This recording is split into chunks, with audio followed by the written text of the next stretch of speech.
Have you ever been rejected? If so, yes, because this video is for you, because I'm going to change your mentality about rejection once and for all. And this is the only video you're going to need to watch about dealing with rejection in the right way and actually using it to boost you.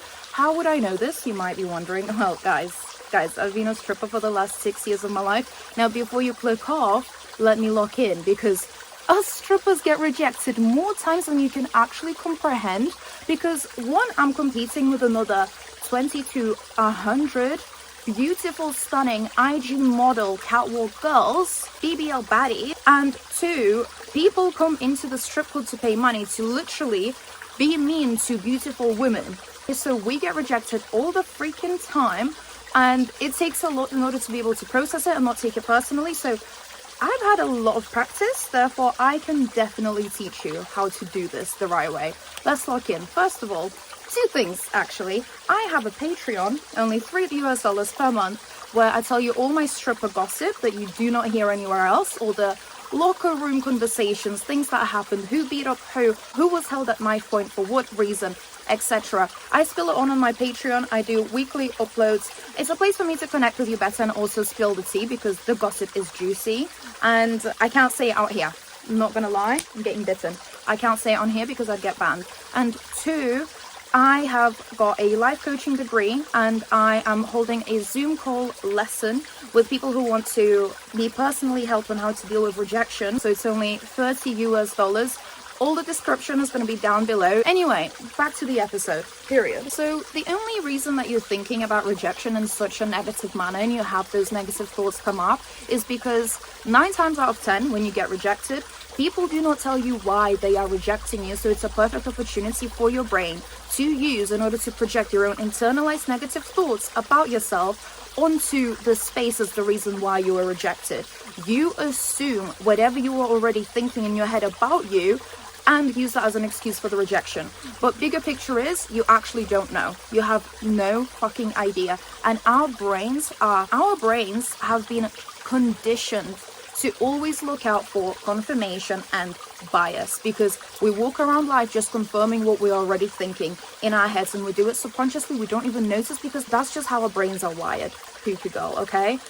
So when you get rejected and you think, oh my god, it's because of me, it's because of you, it's because you think like that, it's your fault. Okay, sorry, I don't mean to be mean, but someone had to tell you. Okay, so step one, when you get rejected, first I want you to write this down, because you don't just randomly notice it. Physically write it down. I do not care. Carry a notebook with you, okay, and a pen and paper, journal all the time, period. Write it down so that your brain notices, you consciously notice what are the thoughts you're telling yourself about this rejection. Because the first step to changing anything is noticing that it is happening. I'm getting coffee jitters. I had coffee on an empty stomach and now I'm filming, which is probably why I can speak so fast. But hey, it's good for your YouTube attention span, am I right? Anyway, one of the examples is me at work. The way strip clubs work is you approach a man and you start speaking to them. You try to find a connection within a brief period of time, and then you say, would you like to come for a dance with me? They need to find me specifically attractive and be willing to spend a lot of money on me within a short period of time. Obviously, I get rejected. Listen, I know I'm pretty, but I'm not perfect, and that's okay. It's so easy for me to then look back on myself, especially when I'm getting no after no after no after no, and my literal rent depends on me getting a yes in this situation. It is so easy to go away and be like, I am not attractive because men do not want to, quite literally, see me naked. But bigger picture, I need to notice, and that's what I've been doing. There was a big bug on me. Bigger picture is that I need to go away and notice, what am I thinking about this rejection? And realistically, one, the man might not have had enough money to spend on me. 2, he might have been intimidated by me and not wanted to take me for a dance. 3, he might already be committed to another girl. 4, maybe I'm not his type, prefers someone darker, curvier, taller, etc. So notice what you say to yourself when you get rejected and try to see what the bigger picture is. If you do that, you're going to be ahead of me by years. Now, the next tip is something that actually changed my brain chemistry about rejection, and it helped me deal with especially failed relationships so well, and it propelled my life so forward, and I can't wait to share it with you because I want you to lock in on this. write it down and use it yourself in your day-to-day life. And it is that it takes 10,000 hours to become a master at something, right? Since it takes 10,000 hours, it also takes 10,000 failures for you to get better at something before you're a master at it. Therefore, by literal maths equation, every time you fail, you are getting closer to that 10,000th, 1,000th failure that actually propels you forward. You know what they say about social media when you want to post your content and all of that? Keep posting, because it's like you're buying a lottery ticket and you never know which one is going to blow up. And that means that you need to keep putting yourself out there and going out there until one of them blows up. It's the same in everything. Every time you get rejected, statistically, it means that you are digging one step closer to that yes. So every time you get rejected, this is how you reframe it, and you think, yes, thank God I'm getting rejected, because it means I'm another step closer to getting the yes. I apply the same at work, because if I get a man who rejects me, it means I'm another step closer to the person who is going to accept me. And also, rejection is redirection, is protection, realistically. If I'm not meant to be somewhere, I'm gonna get rejected, because I am always looked after by the universe. I am always protected and divinely guided. So if someone or somewhere rejects me, it's because I don't know any better, but it's actually guiding me to a better place that I didn't even anticipate for myself. Why are you not allowing yourself to think that? Why do you not accept that this could be the reality? Why do you instead think, oh no, I got rejected, oh boo-hoo? Maybe you got rejected for your own good. Why do you never think that? Period. And I don't know what tip we're on, but to wrap up, we all struggle so much with a perfectionist mindset. I don't know where this stems from. I don't know why this happens, and it's something that even I've battled so much to overcome.